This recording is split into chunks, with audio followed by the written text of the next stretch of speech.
Welkom bij Extra Journaal, nieuws uit Curaçao, vers van de pers.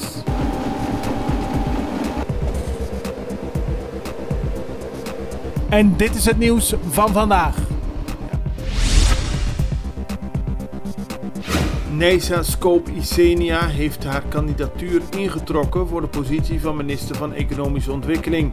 De 37-jarige directeur van Aqualectra ziet ervan af om nog verder te gaan in het traject om minister te worden.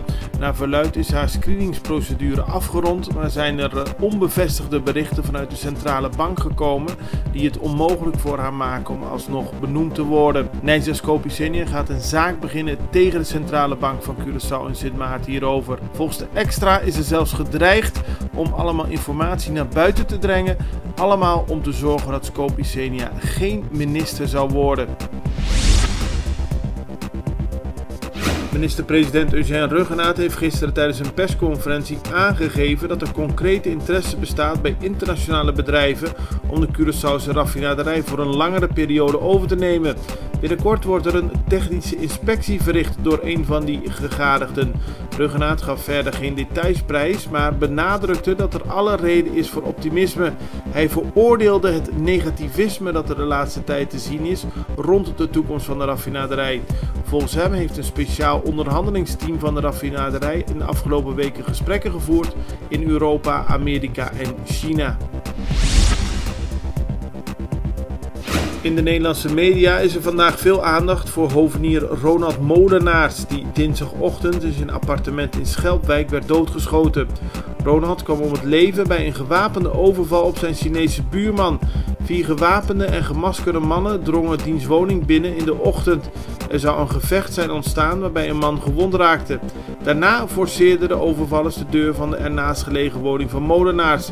Hij werd wakker van het lawaai, ging kijken en werd doodgeschoten. De Nederlander deelde een oprit met zijn Chinese buurman. Volgens familie van hem was in zijn woning op donderdag 25 april al ingebroken. Molenaars was eigenaar van een bedrijf op Curaçao dat is gespecialiseerd in tuinaanleg en onderhoud. Het is niet de makkelijkste weg, maar het is niet onmogelijk dat Curaçao zelf de raffinaderij overneemt. Dat zei minister-president Eugène Ruggenaat gisteren tijdens een persconferentie. Er zijn risico's aan verbonden, zeker op financieel gebied, maar op de een of andere manier moet de raffinaderij doorgaan. Het is onmogelijk dat de raffinaderij stop wordt gezet en op die manier voor problemen zorgt, voor onder meer voor de distributie van gas op Curaçao. Ruggenaat zei te hopen dat er internationale interesse is voor de raffinaderij. Zo niet, dan moet Curaçao op de een of andere manier zorgen dat in ieder geval een deel van de raffinaderij door blijft draaien. Het College Financieel Toezicht is totaal ontevreden over het beleid van de Curaçaose regering om de tekorten weg te werken. In een brief aan minister van Financiën Kenneth Gijsberta schrijft het CFT dat er veel te veel aandacht is besteed aan het verhogen van de lasten voor de bevolking, voor bedrijven en voor bezoekers en veel te weinig aan het verbeteren van de situatie in de publieke sector. Volgens het CFT moet er veel meer worden geïnvesteerd om te zorgen dat de kosten daarvoor minder worden en dat de efficiëntie binnen de publieke sector toeneemt. In een brief die gestuurd is, wil het CFT dat er een meer actieve benadering van de regering komt. Het Hoge Rechtshof van Venezuela heeft na de mislukte koepoging van vorige week een onderzoek ingesteld tegen 7 oppositieleden.